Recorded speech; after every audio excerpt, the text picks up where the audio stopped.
इस सेल में 2% जीएसटी है, इस सेल में 2% जीएसटी कैलकुलेटेड है, और हमें क्या करना है कि ये जो सेल वैल्यू है इसमें से जीएसटी की वैल्यू को रिमूव करना है और एक्चुअल सेल्स निकालनी है।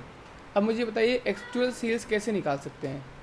प्लीज़ आंसर देते रहो मुझे, जो पूछ रहा हूँ मैं। एक्चुअल सेल्स कैसे निकाल सकते हैं अगर इस वैल्यू के अंदर 2% जीएसटी इंक्लूड है?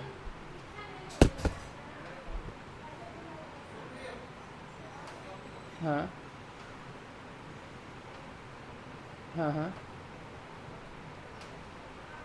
हाँ, तो आंसर सही है। जो वैल्यू मेरी आ रही है, जो रेवेन्यू मैंने जनरेट किया है, जो रेवेन्यू मैंने जनरेट किया है इस वाली रेवेन्यू में से इसका 2% निकालेंगे। पूरा आंसर धीरज आपने नहीं दिया। अब आप लोग एक्सेल सीख रहे हो तो पूरा आंसर देने का ट्राई करो। 2% निकालने के लिए मुझे इसका 2% निकाल कर इसी वैल्यू में से उस 2% की वैल्यू को माइनस कर दूंगा तो एक्चुअल वैल्यू निकल जाएगी। तो पहले मैं जीएसटी निकाल लेता हूँ। तो जीएसटी क्या थी? इसका 2%। और एक्सेल में 2% निकालने का बहुत सिंपल है, इसको लो, मल्टीप्लाई करो और 2% लिख दो। इसको लो, मल्टीप्लाई करो, 2% लिख लो। मतलब 261.96 में 5.293 5.2392 जो है वो इसमें जीएसटी है 2%। इसको हम ट्रैक कर लेते हैं। हर जगह का जीएसटी निकल के आ चुका है। ये क्या था? मेरा जीएसटी था। इसको अब देखो ये जीएसटी जो आ रहा है बड़ा, ये 1 2 3 4 डिजिट तक आ रहा है। मैंने कौन सा फॉर्मूला बताया था डिजिट को सॉर्ट करने के लिए? मैंने आपको बताया था राउंड। राउंड लगाने से वो ऑटोमेटिक आपको सिंगल डिजिट तक का फॉर्मूला दे देता है। तो जो कैलकुलेशन मैंने अभी P2 मल्टीप्लाई 2% करी उसको राउंड में लगा देंगे। अब राउंड दिस और नंबर ले लेंगे, एक डिजिट तक हमें चाहिए तो दिस। तो अब देखो क्या होता है। अब 5.2 आ रहा है, ना कि 5.2392 आ रहा है, 5.2 आ रहा है। और इसको ट्रैक कर देंगे तो हर जगह अब सिंगल डिजिट तक की वैल्यू आ चुकी है। सिंगल डिजिट तक की वैल्यू हमें यहाँ पर दिख रही है। तो ये हमारा राउंड कैलकुलेशन के थ्रू हो गया। कई लोग, अब मैं बता देता हूँ, जो लोग ये मुझसे पूछते हैं कि जो बिल जनरेट होता है वो कैसे होता है, तो बिल जनरेट जस्ट ऐसे होता है। ये टोटल परचेस होता है, उसके ऊपर जीएसटी लगता है और जीएसटी में राउंड कैलकुलेशन होकर वो 1 राउंड लेकर 5.2% आपसे चार्ज कर देता है। आप कभी भी देखोगे तो ऐसे नहीं होता कि 1.0000 नहीं, वो 1.1% होता है। इस तरीके से जीएसटी लगता है और जीएसटी में आपकी कैलकुलेशन करेक्ट हो जाती है।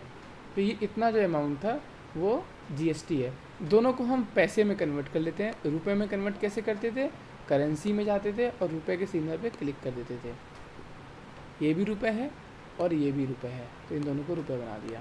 तो अब क्या हुआ? सेल्स का 2% जीएसटी इतना हुआ। नेट अमाउंट कितना हुआ? तो net amount this minus this हो गया। तो ये जो है वो एग्जैक्ट वैल्यू है जो मैंने कमाई। ठीक है, तो ये नेट वैल्यू है, ये जो है नेट वैल्यू है। ठीक है, ये नेट वैल्यू आ गई। ओके, अब मेरे पास ये काम हो गया।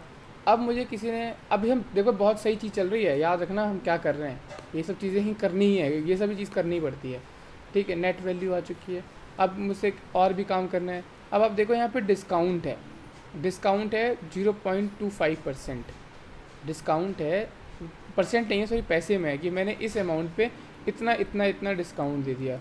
तो ठीक है भाई, इसका मतलब जो ये सेल्स है ये डिस्काउंट अमाउंट है इसके अंदर। तो जो हमने बेचा है उस पर 0.95 जो रुपीस थी वो हमने कम करके बेचा है। तो इसका मतलब प्रोडक्ट की अपनी वैल्यू क्या थी? तो प्रोडक्ट की अपनी वैल्यू क्या हुई? अगर सेल्स अमाउंट ये था और सेल्स अमाउंट ये है, प्रोडक्ट में से जितना डिस्काउंट है, इसका मतलब प्रोडक्ट जो मैंने लॉन्च किया था, जो मैंने बनाया था, उसकी वैल्यू क्या हुई? नेट सेल्स मैंने टैक्स पहले निकाल दिया है तो उसकी वैल्यू हुई दिस प्लस दिस। लेकिन ये कैलकुलेशन हुई थोड़ी सी गलत। गलत क्यों हुई? कोई बता सकता है जो डेटा एनालिटिक्स समझता हो?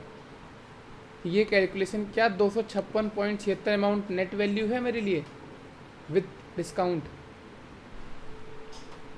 अब ये कैलकुलेशन इसलिए गलत हो गई क्योंकि, अब आप लोग ध्यान देना क्यों गलत हुई, क्योंकि जो डिस्काउंट अमाउंट है 0.25 वो इसमें से निकला है और मैंने क्या किया, मैंने टैक्स को निकाल दिया 2% और उसके बाद ये वैल्यू निकाल इसमें प्लस कर दी।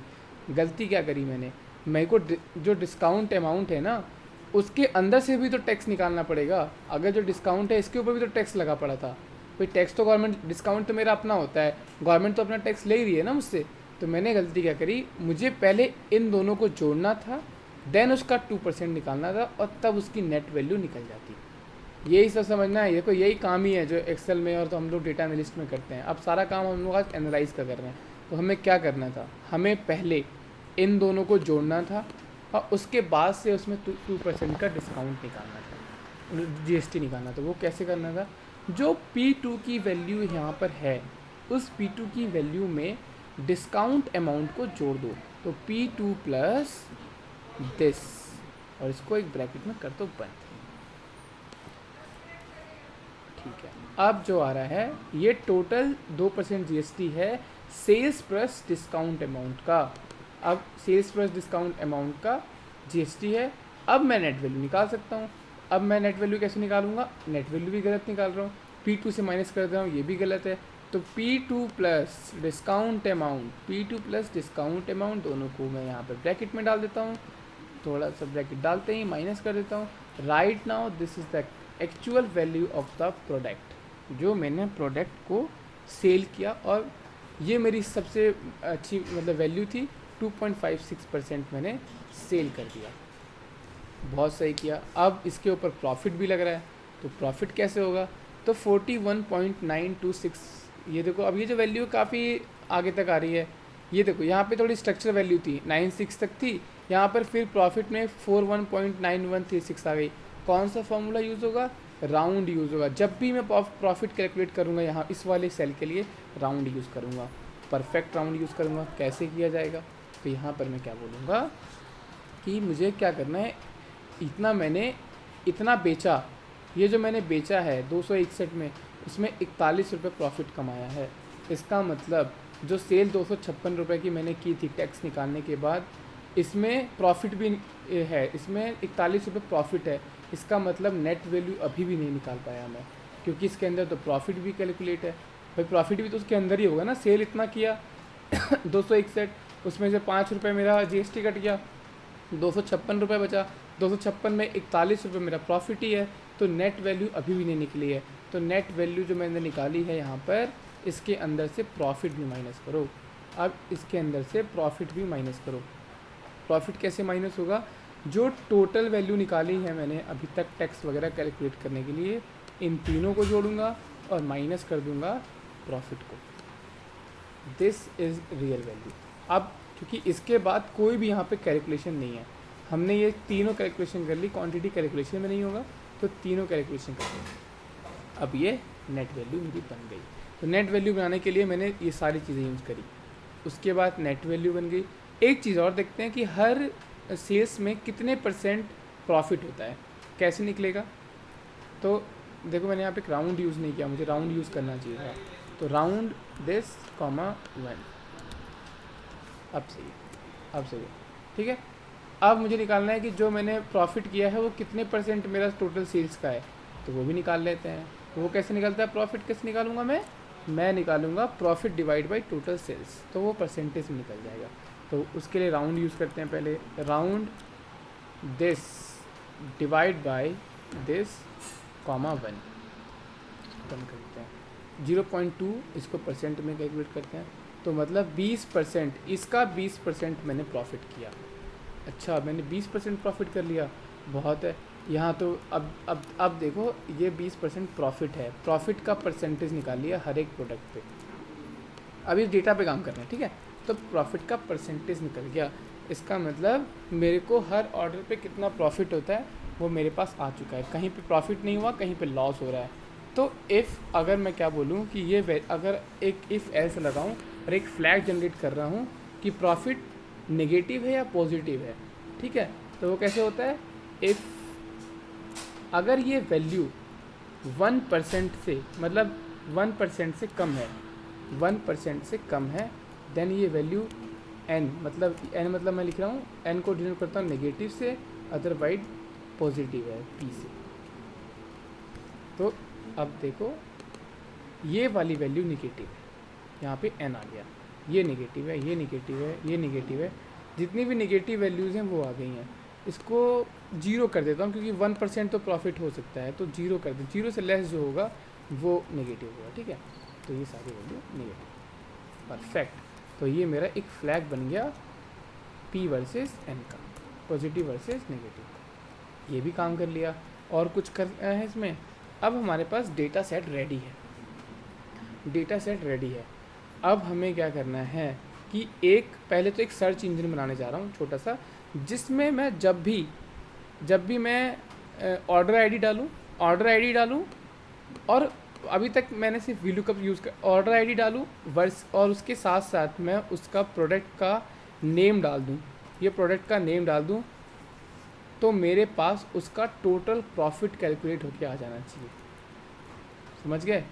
मैं कहीं सी कॉलम में यहाँ पर एक कॉलम बनाते हैं, और यहाँ पर मुझे क्या डालूँ, ऑर्डर आईडी। अगर मैं इस जगह पर ऑर्डर आईडी डालूँ, ठीक है, और उसके अगेंस्ट में मैं उसका प्रोडक्ट सेल्स नेम भी डाल दूँ, प्रोडक्ट नेम भी डाल दूँ, तो मुझे क्या आना चाहिए, मुझे उसका टोटल प्रॉफिट आ जाना चाहिए, टोटल प्रॉफिट आ जाना चाहिए। This is correct. अब देखो ये बहुत अच्छी चीज़ है, ये बना रहे हैं। तो हमें क्या करना है, ओके सर ये काम कर लेंगे। तो मैं यहाँ पे जब किसी का ऑर्डर डालूँ, उसका प्रोडक्ट नेम डालूँ, तो उसका प्रॉफिट ऑटोमेटिक कैलकुलेट होना चाहिए। दो चीज़ें डालनी है इस बार, दो कॉम्बिनेशन बनाने हैं। कैसे बनाएंगे, तो भाई डेटा वैलिडेशन यूज़ करते हैं। चलो, तो सबसे पहले इसको कॉपी करते हैं,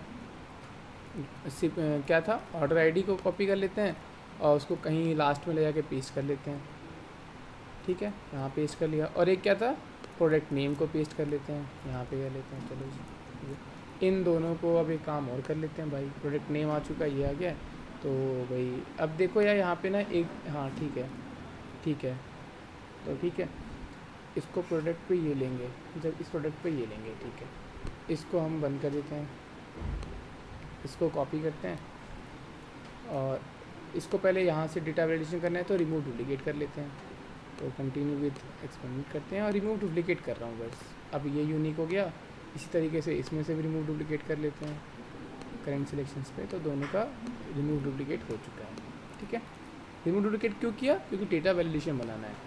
यहाँ पे ऑर्डर आईडी का डेटा वैलिडेशन बनाते हैं, data validation, any value list में जाएंगे, और इस पर क्लिक करेंगे, और उसकी लिस्ट को सिलेक्ट कर लेंगे।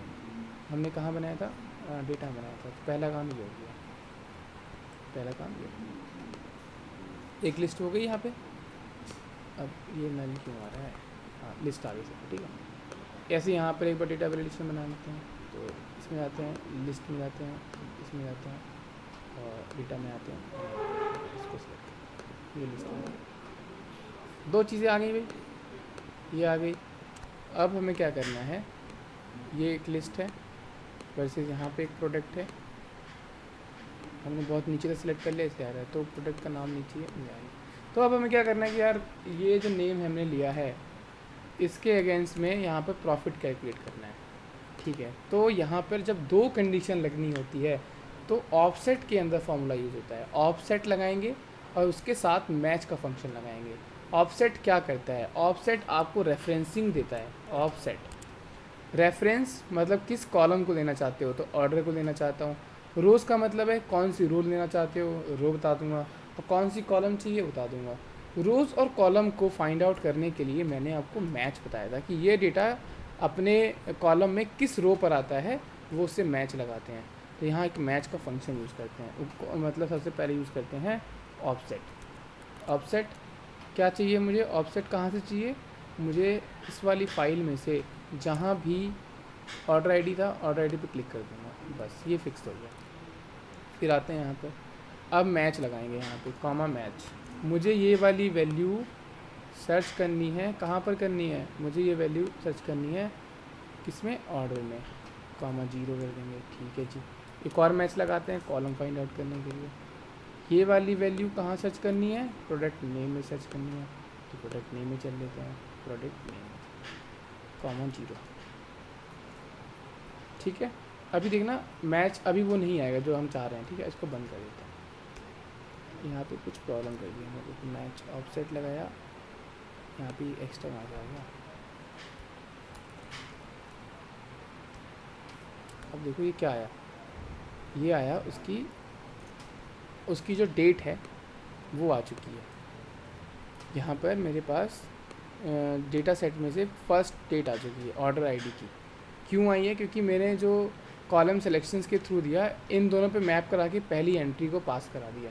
अभी प्रॉफिट नहीं आया मेरा, क्योंकि मैंने प्रॉफिट के लिए प्रॉफिट तो पास ही नहीं किया, उस कॉलम को पास नहीं किया।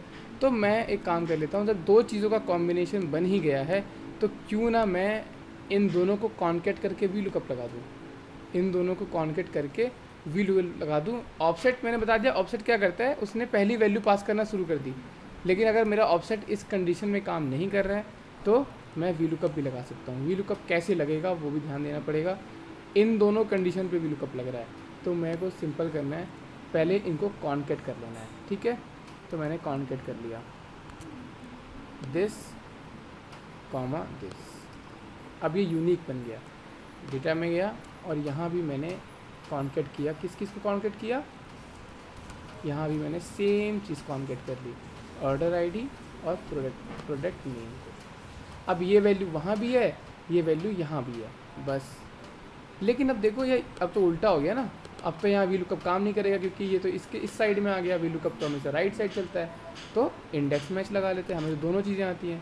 तो इंडेक्स लगा लिया हमने। इंडेक्स क्या डेटा लाना है जी? प्रॉफिट लाना है। ठीक है, किससे लाना है? मैच करा लो। मैच करा, किससे मैच कराना है? हमने कहाँ पे, अब हमें मैच कराना था, अरे मैंने वहीं पे लगा दिया फॉर्मूला, सॉरी। हाँ, यहाँ पे लगा रहा हूँ। ठीक है, किससे मैच कराना है? इंडेक्स लगाया, कौन सी वैल्यू लेके आनी है? प्रॉफिट लेके आना है। क्या मैच कराना है? मैच कराना है मुझे मैच कराना है, ये चीज़ मैच करानी है इस पूरे डेटा सेट के इस कॉलम से, दिस कॉमा 0, और इसको 2% इसका प्रॉफिट है। और इसको मैं प्रॉफिट को यहाँ लिख देता हूँ, ये यूनिक कॉलम बना दिया था। ठीक है, ये यूनिक कॉलम है। अब जब मैं चेंज करूँगा, देखो क्या होगा। मैंने इसको चेंज किया, प्लस इसको भी चेंज किया इसके साथ कॉम्बिनेशन पे, और अब ये देखो ये नहीं ले रहा है, क्योंकि अब मेरे कॉम्बिनेशन नहीं बैठ रहे। मतलब सिंपल है, अगर इस फार्मूले में एक एरर आ रही है, वो फार्मूला की एरर को मैं भी ठीक नहीं कर रहा हूँ। ये दोनों आपस में कॉम्बिनेशन नहीं कर पा रहे हैं। क्यों नहीं कर पा रहे हैं? क्योंकि मैंने यहाँ पे रिमूव डुप्लीकेट कर दिया है, और रिमूव डुप्लीकेट यहाँ तो कर दिया, लेकिन यहाँ पे मैंने सिंपल रहने दिया। तो वो आप लोग देख लेना कि आपको किस हिसाब से कंडीशन को मैच कराना है। पर ये सब चीज़ें ऐसी ही बनती हैं। हम कोई भी चीज़ को बनाने जाएंगे तो 3-4 चीज़ों को कॉम्बिनेशन क्रिएट करेंगे, और उस क्रिएट करने के बाद हम यहाँ पर जो है अपनी वैल्यूज़ को चेंज करेंगे। और यूनिक आइडेंटिफायर के थ्रू, अभी मैंने रिमूव यूनिक ले लिया है, इसलिए वो नहीं दे रहा है। लेकिन जब आप पूरा डेटा सेट पे काम करोगे तो वो ऑटोमेटिक उस वैल्यू को कैलकुलेट करना शुरू कर देता है। ठीक है, 20% आ गया। तो इस तरीके से हम किसी कॉम्बिनेशन के साथ दो चीज़ों को कॉन्केट करके भी वी लुकअप को यूज़ कर सकते थे। अब थोड़ा सा डेटा एनालाइज सीखते हैं। तो ये सारे काम हो गए। ये सिर्फ बताने का इतना मतलब था कि हम किसी डेटा को छोटे से फॉर्म में भी क्रिएट कर सकते हैं, रिमूव डुप्लीकेट करके। सारे फंक्शन पढ़ा रहा हूँ जो मैंने स्टार्टिंग से पढ़ाए थे आपको। अब मुझे पहला क्वेश्चन है, अब हम शुरू कर रहे हैं। पहला क्वेश्चन है कि हर ऑर्डर, पहला क्वेश्चन क्या है कि एक शिपमेंट जाने में एक पहली शिपमेंट से दूसरी शिपमेंट, ऑर्डर आईडी जिस दिन मैंने ऑर्डर क्रिएट किया और जिस दिन मेरे को शिपमेंट पहुंचा उसमें कितने दिन लगते हैं। पहला क्वेश्चन ये था। ठीक है, यहाँ चलते हैं। ऑर्डर डेट ये रही और शिपिंग डेट ये रही। मतलब आप देखो, ये ऑर्डर डेट है, सिंपल है। तो 8 तारीख को प्रोडक्ट निकला था और 11 तारीख को पहुंचा। तो मुझसे क्वेश्चन पूछा गया है कि मेरी एक शिपमेंट होने में एवरेज कितने दिन लगते हैं। तो मैं क्या करूँगा भाई, मैं यहाँ पे निकालूंगा difference of dates. Difference of date वो कैसे निकालते थे, मैंने आपको बताया था। डेट डिफ भी फॉर्मूला है, लेकिन अगर डेट ही आ रही है तो सीधे सीधे माइनस करके देखो क्या होता है। तो हमें पता होना चाहिए ग्रेटर देन ये है दिस, इस दोनों को माइनस कर दिया, 3 दिन लगे थे। सिंपल है, हमेशा डेट डिफ यूज़ करने की ज़रूरत नहीं है। 2 सिंपल डेट है तो उसको डायरेक्टली माइनस कर दो। इसको नीचे रख देते हैं। तो हर शिपमेंट्स का मेरे पास आ चुका है। मेरे पास हर शिपमेंट जाने में कितना डेज लगते हैं। तो ये शिपिंग जो की है मैंने, उसका डिफरेंस आ गया। ओके, शिपिंग डिफरेंस आ गया। तो क्वेश्चन कंप्लीट नहीं हुआ मेरा। एवरेज डेज बताऊँ मुझे हर शिपमेंट को जाने में कितने लगते हैं। एवरेज निकाल लेते हैं भाई, चलो एवरेज इसके नीचे निकालते हैं। इसका एवरेज ये भी मैंने आपको पढ़ाया था। एवरेज पे क्लिक करते हैं, पूरा डेटा सेलेक्ट कर लेते हैं। तो मेरी किसी भी शिपमेंट्स को उसके ऑर्डर आईडी से बुक करने में, यहाँ पे राउंड लगा लेते हैं क्योंकि थोड़ा डेटा अच्छा नहीं दिख रहा है, तो राउंड लगा लेते हैं इसके आगे, राउंड कॉमा 1 दिस। तो 4 दिन मेरा एवरेज है एक शिपमेंट को क्रिएट होने में। ये एक क्वेश्चन का आंसर दे दिया मैंने अपने बॉस को। बॉस ने मुझसे पूछा था कि मुझे बताओ कि ऑर्डर आईडी क्रिएट होने में, किसी कार को बुक होने में और किसी कार की डिलीवरी में एवरेज कितना टाइम लगता है। मैंने बोला था 4 दिन लगते हैं। जब कस्टमर अपनी बुकिंग करता है तो एवरेज 4 दिन में हम किसी भी कस्टमर को उसकी डिलीवरी कर देते हैं। ओके, दैट्स ग्रेट, मेरा एवरेज टाइम आ चुका है। ओके, आगे चलते हैं। ठीक है, अब किसी ने मुझसे पूछा कि मुझे ये बताओ कि हर स्टेट में जो मेरा प्रॉफिट है, प्रॉफिट वर्सेस लॉस कितना होता है, एवरेज बताना है, profit versus loss state wise. Sir ठीक है, क्या करेंगे, पिवट लगाते हैं, पिवट लगाएंगे। अब आपको समझ में आएगा जो मैंने वो फ्लैग वाला जो जनरेट किया था वो क्यों किया था। स्टेट उठाते हैं, स्टेट हमने बनाया था, लेके आए थे अलग से, स्टेट डाल दिया, ये सारे स्टेट है। अब उन्होंने मुझसे पूछा कि मुझे ये बताओ कि हर एक शहर में कितनी प्रॉफिट हुए और कितने लॉस हुए। ठीक है, प्रॉफिट, तो मैंने एक कॉलम बनाया था फ्लैग प्रॉफिट और एन का। अब देखो यहाँ एन और पी दोनों आ गया। एन और पी का मतलब क्या है कि प्रॉफिट और एन। अब मैं देख लेता हूँ यहाँ पर परसेंटेज डाल देता हूँ सबकी उठा के यहाँ पर, और परसेंटेज मैं ऐसे नहीं डाल सकता, ये मुझे, क्योंकि परसेंटेज का कभी काउंट और सम नहीं किया जाता है, तो मैं परसेंटेज नहीं डालूंगा, मैं काउंट निकालूंगा। तो टोटल देखता हूँ यहाँ से रो आईडी का काउंट। तो आप देखो कि हर स्टेट में क्या हुआ है, हर स्टेट में आप देखो तो टोटल जितनी रेवेन्यू, जितने प्रॉफिट और लॉस किए उसमें कितने % प्रॉफिट होता है। सॉरी, तो प्रॉफिट कैसे निकाला मैंने, दिस डिवाइड बाई टोटल। तो मतलब मेरी कंपनी बहुत अच्छा बिजनेस कर रही है।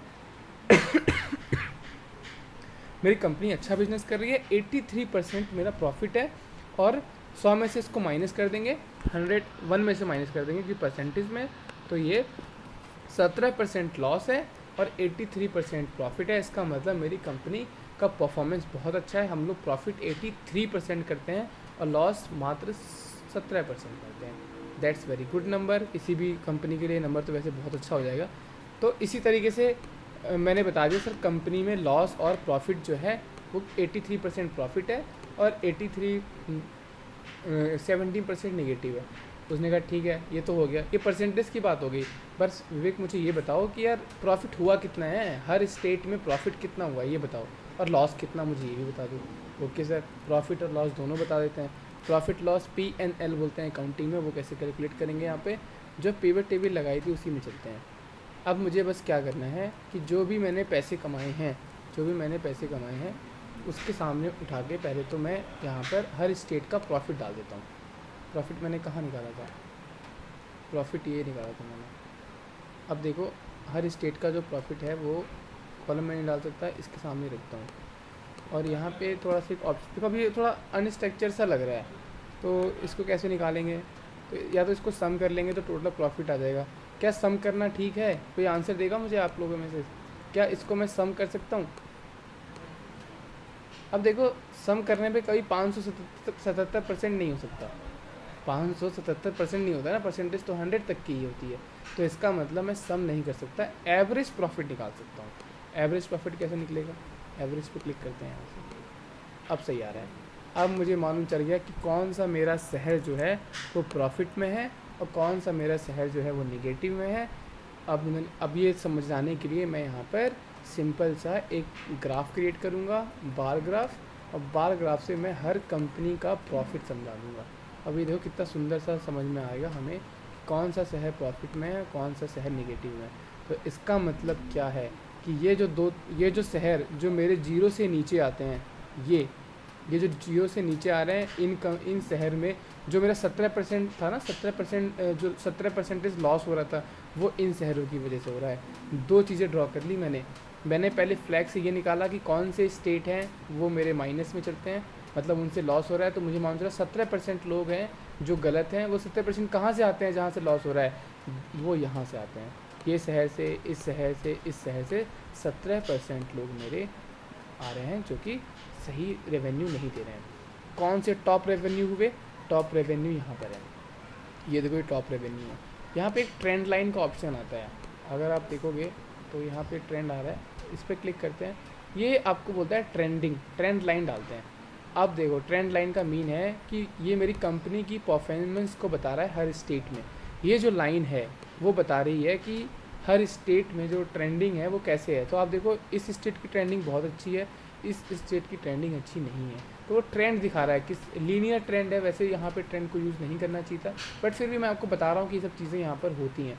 तो ये दो स्टेट गलत हैं, हमें यहाँ पे काम देने की, हमें यहाँ पर अपनी सर्विसेज को अच्छा करने की ज़रूरत है। यहाँ पे प्रॉफिट बिल्कुल भी नहीं आ रहा है और ये एक प्रॉब्लम है। तो ये एक एनालिसिस हमने किस पे एनालिसिस किया?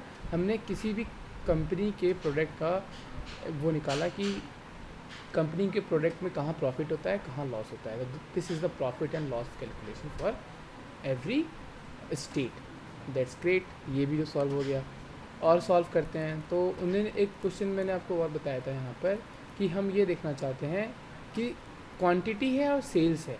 तो क्यों ना मैं ये बताऊँ कि अगर 2 क्वांटिटी भेजा है तो 2 सेल्स यहाँ पर कर रखी है। तो हर एक चीज़ और देख लेते हैं कि टोटल सेल वर्सेस क्वांटिटी, मतलब 3 चीज़ों को बेचकर इतना रेवेन्यू आया है वर्सेस 2 चीज़ों के बेच के रेवेन्यू इतना आया है। तो क्या ऐसा है कि ज़्यादा प्रोडक्ट बेचकर ज़्यादा रेवेन्यू आता है वर्सेस कम प्रोडक्ट बेचकर कम रेवेन्यू आता है? तो ये नंबर्स काफ़ी 14 तक जा रहा है। तो कई बार ऐसा होता है कि कोरिलेशन निकाला जाता है। कॉरेल बताया था, कॉरेल यहाँ पर फिट नहीं बैठ रहा है क्योंकि क्वांटिटी और सेल्स है, बट मैं आपको सिर्फ इसलिए बता रहा हूँ कि एक्सेल में क्या क्या हो सकता है। कॉरेल क्या होता है? कॉरेल को बोलते हैं कोरिलेशन। क्या इतना प्रोडक्ट बेचता हूँ तो इतने पैसे आते हैं, क्या ऐसा कॉरेल निकाल सकता हूँ? नहीं निकाल सकता, क्योंकि कॉरेल कब निकलता है? कॉरेल निकलता है, कोरिलेशन कब निकलता है कि लेट्स सपोज आज अगर इस बार बहुत बारिश हुई तो कितने छाते बिकेंगे, ऐसे निकलता है। या फिर ऐसे निकलता है कोरिलेशन। कोरिलेशन भी मैं बता ही दे रहा हूँ आप लोगों को, ए एंड बी है। और ये बोलता है कि अगर किसी प्रोडक्ट को मैंने 20 रुपये में बेचा तो वो बेचा 4, और अगर मैंने उस प्रोडक्ट को 40 रुपये में बेचा तो वो बिकता है 3। अगर उस प्रोडक्ट को मैंने 45 रुपये में बेचा तो वो बिकता है 2, और किसी प्रोडक्ट को मैंने 50 रुपये में बेचा तो वो बिकता है। इन दोनों का कोरिलेशन निकाल सकता हूँ। जब भी मैंने वैल्यूज़ को चेंज करी, पहले प्राइस रखा 20 तो 4 ही प्रोडक्ट बिका, 40 रखा तो 3 बिका, 45 रखा तो 2। आओ इसका कोरिलेशन निकालते हैं। कोरिलेशन क्या होता है? किसी चीज़ के बढ़ने से क्या उसकी सेल्स बढ़ती है, या किसी चीज़ के घटने से उसकी सेल्स घटती है। तो इसको हम बोलते हैं कोरिलेशन। जिसने मैथ पढ़ी है उसको पता होगा कोरिलेशन। एरे 1 जो बढ़ा रहे हैं, और जिससे जो एरे 2 का मतलब था जो वैल्यू आ रही है।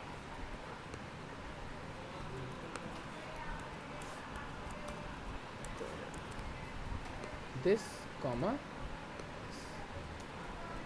माइनस 0.93%, परसेंट नहीं है अभी, ये 93 है। जिसको भी कोरिलेशन समझ में आता है, अभी थोड़ी मैथ की बात है, जब वैल्यू माइनस में होती है इसका मतलब सेम है कि मेरी कंपनी को लॉस हो रहा है। जब मैंने पैसा बढ़ाया है मेरी कंपनी को लॉस होता है।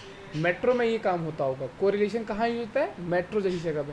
जब मैंने मेट्रो को 30 रुपये टिकट था तब इतने लोग यात्रा करते थे, जब 40 रुपये टिकट हुआ तो इतने लोग यात्रा करते हैं। तो इसीलिए कोरिलेशन यूज़ करते हैं। -9.3% का मतलब है कि हाईली कोरिलेशन है नेगेटिव वैल्यू के साथ, मतलब मेरी कंपनी लॉस में जा रही है, मेरी कंपनी लॉस में जा रही है। अगर ये ऐसा होता कि 20 रुपये बढ़ाया है तो 4 बिकते हैं, 40 बढ़ाया तो 6 बिकते हैं, और फिर ये 8 हो जाते हैं और ये 10 हो जाते हैं। जैसे मैंने ये किया, देखो -93 से 93 हो गया प्लस का। इसका मतलब ये था कि जब मैंने कम प्राइस रखा तो कम कस्टमर ने खरीदा, ज़्यादा कम पैसा रखा तो ज़्यादा कस्टमर ने खरीदना शुरू कर दिया। जैसे जैसे पैसे बढ़ाता गया लोग भी आते चले गए। बस इसका मतलब 0.93 है। 0.93 का सिंपल मीन है कि मेरी कंपनी ग्रोथ अच्छा कर रही है, मेरी कंपनी ग्रोथ अच्छा कर रही है। बहुत अच्छी बात है यार। ये तो इस तरीके से कोरिलेशन निकाला जाता है। इसको मैं परसेंटेज भी कन्वर्ट कर सकता हूँ एक्सेल में। तो 93% का मतलब है कि मेरी जो वैल्यू है वो पॉजिटिव में जा रही है, अगर मैं पैसे बढ़ा रहा हूँ तो लोगों को कोई फ़र्क नहीं पड़ता, लोग और ऐड हो रहे हैं। और अगर यही वैल्यू जब मैंने नेगेटिव में रखी थी कि 4 3 2 1, तो माइनस के 93, मतलब मेरी कंपनी को लॉस हो रहा है भाई, पैसे नहीं बढ़ाने हैं, पैसे कंसिस्टेंट रख के देखते हैं, हमेशा 20 रुपये रहते हैं, कोई फ़र्क नहीं पड़ता। अब ये फॉर्मूला काम ही नहीं करेगा, हमेशा 20 रुपये है तो फिर कोरिलेशन कैसे निकल जाएगा जब तक डेटा में चेंज ही नहीं आया। तो इसीलिए मैथ पढ़नी भी बहुत ज़रूरी है। मैथ पढ़ने के बाद ही हमें मालूम चलता है कि जो वैल्यू बढ़ रही है क्या उसके साथ साथ दूसरी वैल्यू भी बढ़ती है, इन सब चीज़ों से ये मालूम चलता है। तो ये भी कल मैंने आपको बहुत सारी चीज़ें पढ़ा दी थी, इसलिए मैं इतना ग्राफ पे नहीं जा रहा हूँ। ग्राफ मैंने कल आपको आज सिर्फ समझाने का मतलब है कि डेटा कैसे निकाला जाता है, डेटा निकालने की क्या टेक्निक्स होती हैं, डेटा पे काम कैसे करते हैं, नहीं कर सकते हैं, तो वो सारी चीज़ें हैं यहाँ पर। लेट्स सपोज दो चीज़ों का हम वो चेक करने जा रहे हैं कि स्टेट वर्सेस उसका सिटी में कौन सी सिटी से कस्टमर ज़्यादा आते हैं, या फिर कौन सी सिटी में हम किसी भी स्टेट है, कोई स्टेट है लेट्स सपोज, उसमें जितनी भी सिटीज़ हैं उसमें कौन सी सिटी अच्छा परफॉर्मेंस करती है। ओके, ये भी एक अच्छा क्वेश्चन है। अब पहले देश का निकाल लिया, कंट्री का निकाल लिया, अब चलते हैं शहर में। दिल्ली में लाजपत नगर की सेल्स वर्सेस गोविंदपुरी की सेल्स, कौन टॉप पर है, ये भी तो क्वेश्चन हो सकता है। ठीक है सर, पिवट लगाते हैं और चलते हैं। अब हमें क्या करना है, सबसे पहले हमें जो स्टेट है उसको ले लेना है। पहले हमें स्टेट ले लेना है, यहाँ पे स्टेट ले लेते हैं, फिल्टर में डालते हैं। उसके बाद उसके सारे के सारे सिटी ले लेनी है। ये स्टेट है, लेट्स सपोज यहाँ पे कोई सा स्टेट ले लेते हैं, और इस स्टेट को ले लेते हैं कैलिफोर्निया को। कैलिफोर्निया के सारे क्या हैं, ये सिटीज़ के नेम है। और इस सिटी में मैंने ये देखना था, हाँ इस सिटी में मेरे को क्या देखना था, नेट वैल्यू देखनी थी। ये नेट वैल्यू है, नेट वैल्यू मेरी यहाँ पे काउंट आ रही है, नेट वैल्यू काउंट नहीं हो सकती, ये तो परसेंटेज में होगी, राइट क्लिक करेंगे और सम में होगी, सम कर देंगे। तो हर जगह से कितना कितना कलेक्टिव रेवेन्यू आया है वो आ चुका है। इस पे हम अब ग्राफ बना सकते हैं। ग्राफ कैसे बना सकते हैं, इंसर्ट में जाएंगे और फिर से हम ये बना लेंगे। तो आप देखो तो भाई 3 ही शहर हैं यहाँ पर सब मिला के, सिर्फ यही एक शहर है जहाँ की सेल्स सबसे बेहतरीन है, बाकी जगह सेल्स बहुत ही कम है। तो ये हमारा टॉप क्लास रेवेन्यू देने वाला शहर हो गया। अब मैं यहाँ पे अगर किसी सिटी को हटाना चाहता हूँ, लगाना चाहता हूँ, तो वो भी ऑप्शन मेरे पास अवेलेबल है।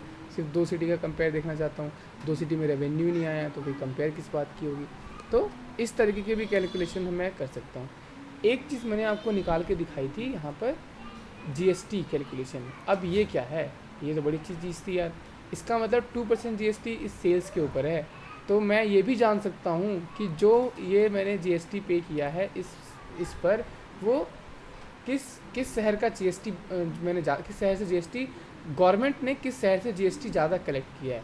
ये भी अच्छा क्वेश्चन था। फिर से एक पिवट लगाते हैं, और पिवट लगा के कहाँ चलेंगे, मेरी सभी है हाँ, इसी वाले में आ जाते हैं। ठीक है, इसको भी रहने देते हैं। अब मुझे उसने बोला कि मुझे बताओ कि मतलब मेरे जो प्रोडक्ट सेल किया उससे गवर्नमेंट को कितना फ़ायदा हुआ, किस शहर में गवर्नमेंट को ज़्यादा फ़ायदा हुआ। ओके सर, ये भी निकाल लेते हैं। कैसे निकालेंगे, नेट वैल्यू को हटा देंगे और प्रॉफिट जो मैंने यहाँ पे जीएसटी निकाला था उसको डाल दूँगा, और यहाँ पे ऑल कर देता हूँ। ठीक है, ऑल कर देता हूँ। अब आप देखोगे, और यहाँ पे कैलिफोर्निया को हटाता हूँ और सिटी को हटा देता हूँ, स्टेट वाइज देखता हूँ, बस स्टेट डाल देता हूँ। अब ये देखो, मतलब गवर्नमेंट ने अगर कहीं से सबसे ज़्यादा हमसे कमाया है तो वो ये शहर था। ये जो शहर है मेरा, इस सिटी से सबसे ज़्यादा, कैलिफोर्निया से सबसे ज़्यादा रेवेन्यू गवर्नमेंट लेती है मुझसे। इसका मतलब क्या हुआ, कैलिफोर्निया का रेवेन्यू भी ज़्यादा है, कैलिफोर्निया से टैक्स भी ज़्यादा दे रहा हूँ। कई बार ऐसा होता है कि यार सामान तो मैं उतना बेच रहा हूँ, लेकिन मेरे पास पैसा बच नहीं रहा है। क्यों नहीं बच रहा है, क्योंकि गवर्नमेंट का टैक्स वहाँ पे ज़्यादा है। जो SGST और CGST की कैलकुलेशंस है अपने इंडिया में, वो भी तो ऐसे ही है। स्टेट का टैक्स कहीं बहुत ज़्यादा है, कहीं कम है। अभी गवर्नमेंट क्या करती है कि कोरोना वायरस चल रहा है तो अपना वो SGST टैक्स कम कर देती है, मतलब स्टेट का टैक्स कम कर देती है, तो आपको थोड़ा राहत मिल जाती है। तो इस तरीके का डेटा कब बनता है, वो इस तरीके का डेटा भी आपको इन्हीं सारी कैलकुलेशन के साथ ही बनता है।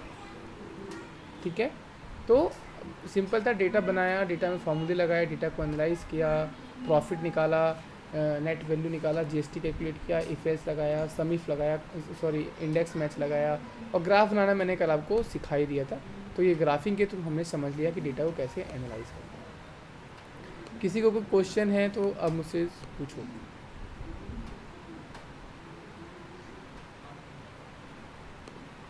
समझ में आया आज क्या हुआ है नहीं हुआ, कैसे डेटा एनालाइज किया, डेटा कैसे रीड किया बनाया, कौन कौन सी चीज़ें हम निकाल सकते हैं, कौन कौन सी चीज़ें नहीं निकाल सकते हैं। Any doubt anyone?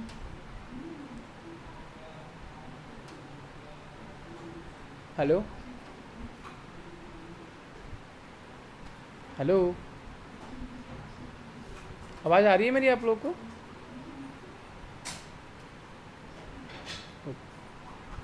ठीक, तो इंटरेस्टिंग था आप लोग। हाँ, क्वेश्चन किसी को कोई क्वेश्चन है तो पूछ सकता है।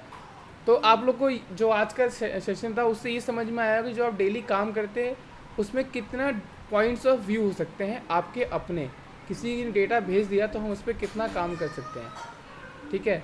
तो जैसे अब आप अगर आप सोचना शुरू करते हो आज से, लेट सपोज आज से आप एक डेटा एनालाइज करना शुरू कर चुके और कोई भी डेटा आपके सामने आ जाए, चाहे वो एचआर का हो, कंपनी की रेवेन्यू का हो, फर्स्ट लुक में देखो और बताओ कि इसमें क्या क्या हो सकता है। अब जैसे कोई भी डेटा उठा के डाल दो आपके सामने और आपको क्या करना है, उस डेटा को रीड करना शुरू करना है विदाउट एनी। आपको एक्सेल आ चुकी है, फॉर्मूले लगाने आ चुके हैं, अब हर चीज़ बस डेटा देखनी है और उस डेटा को पिक करना शुरू कर देना है कि कौन सा डेटा कैसे यूज़ होता है, कौन सा डेटा यूज़ नहीं होता है। तो हर चीज़ आपको अब नज़रों से चलनी चाहिए।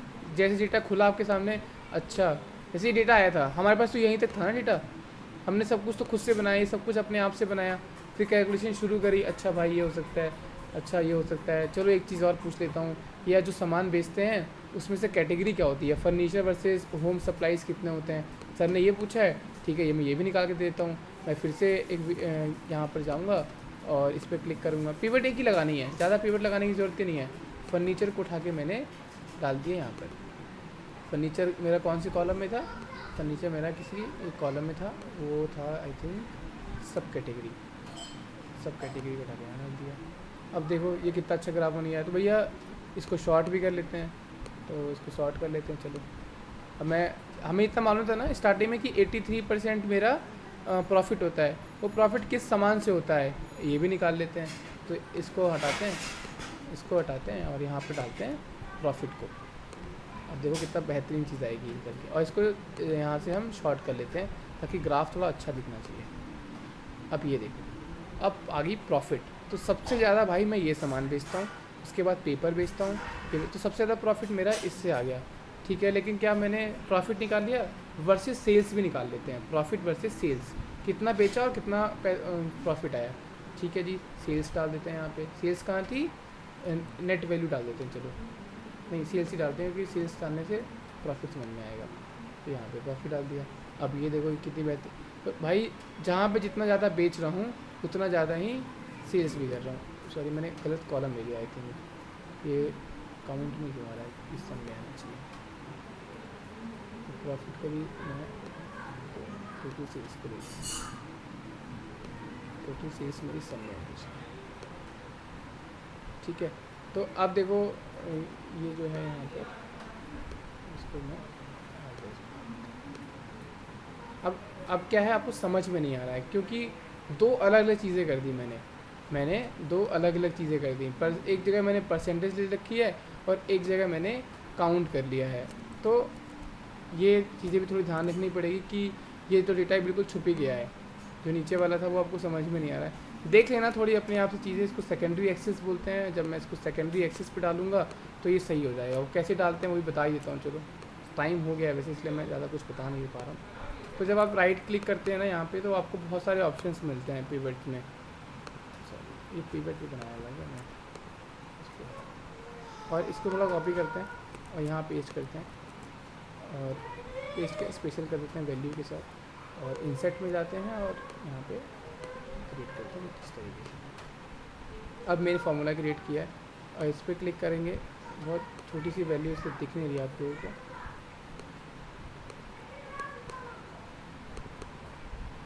तो फॉर्मेट चार्ट एरिया में आपको ऑप्शंस बहुत सारे मिल जाते हैं। थोड़ा सा ये बता देता हूँ कि ऑप्शंस क्या क्या मिलते हैं। किसी कलर को क्या चेंज करना है, कलर कौन सी साइज़ का लेना है, वो सारी चीज़ें भी हम फॉर्म में चेंज कर सकते हैं। 3D इफेक्ट डालने हैं उसको भी चेंज कर सकते हैं यहाँ से। कोई ग्राफ कितना सुंदर बनाना है वो भी आपके ऊपर डिपेंड करता है। तो लेट सपोज मुझे ये वाली वैल्यू चेंज करनी थी, तो मैं वो मुझे दिख नहीं रही है तो उसको थोड़ा बड़ा करता हूँ, और लेट सपोज मैं इसको यहाँ पेस्ट करता हूँ ताकि मुझे वो वैल्यू दिखना तो शुरू हो पहले। हाँ ये है ना, इसको सेकेंडरी एक्सेस पे डाल देता हूँ। देखो यहाँ प्राइमरी और सेकेंडरी एक्सेस का ऑप्शन आ रहा है, इसको सेकेंडरी डाल देता हूँ। और अब इसकी जो कैलकुलेशन थी ना 45% इसको पेस्ट कर देता हूँ। अब सही है। अब आपको बस ये चीज़ें मालूम चलना शुरू हुई हैं कि कहाँ पर कौन सी कैलकुलेशन जो है वो सेकेंडरी एक्सेस के थ्रू हो रही है और कौन सी प्राइमरी एक्सेस के थ्रू हो रही है।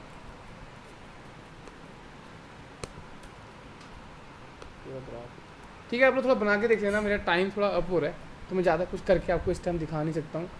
बाकी ये सारे ऑप्शंस यहाँ पर आपके पास ही हैं, चाहे कोई दूसरा ग्राफ बनाना चाहे, ये भी एक ग्राफ के बहुत सारे ऑप्शंस होते हैं। ये भी एक ग्राफ मैंने बनाया, देखो इस ग्राफ का मतलब होता है कि किस एरिया में ज़्यादा शिपमेंट्स हो रही हैं और वर्सेस किस एरिया की क्वांटिटी ज़्यादा यूज़ हो रही है। ग्राफ थोड़ा पढ़ने पड़ते हैं, ग्राफ क्योंकि मैथमेटिकल फंक्शन से आता है तो उन सब चीज़ों को भी आपको देखना होता है। ठीक है, मैं क्लास को एंड करूँगा यहाँ पर क्योंकि मेरी एक 9 बजे वाली मीटिंग है, फ्राइडे है आज।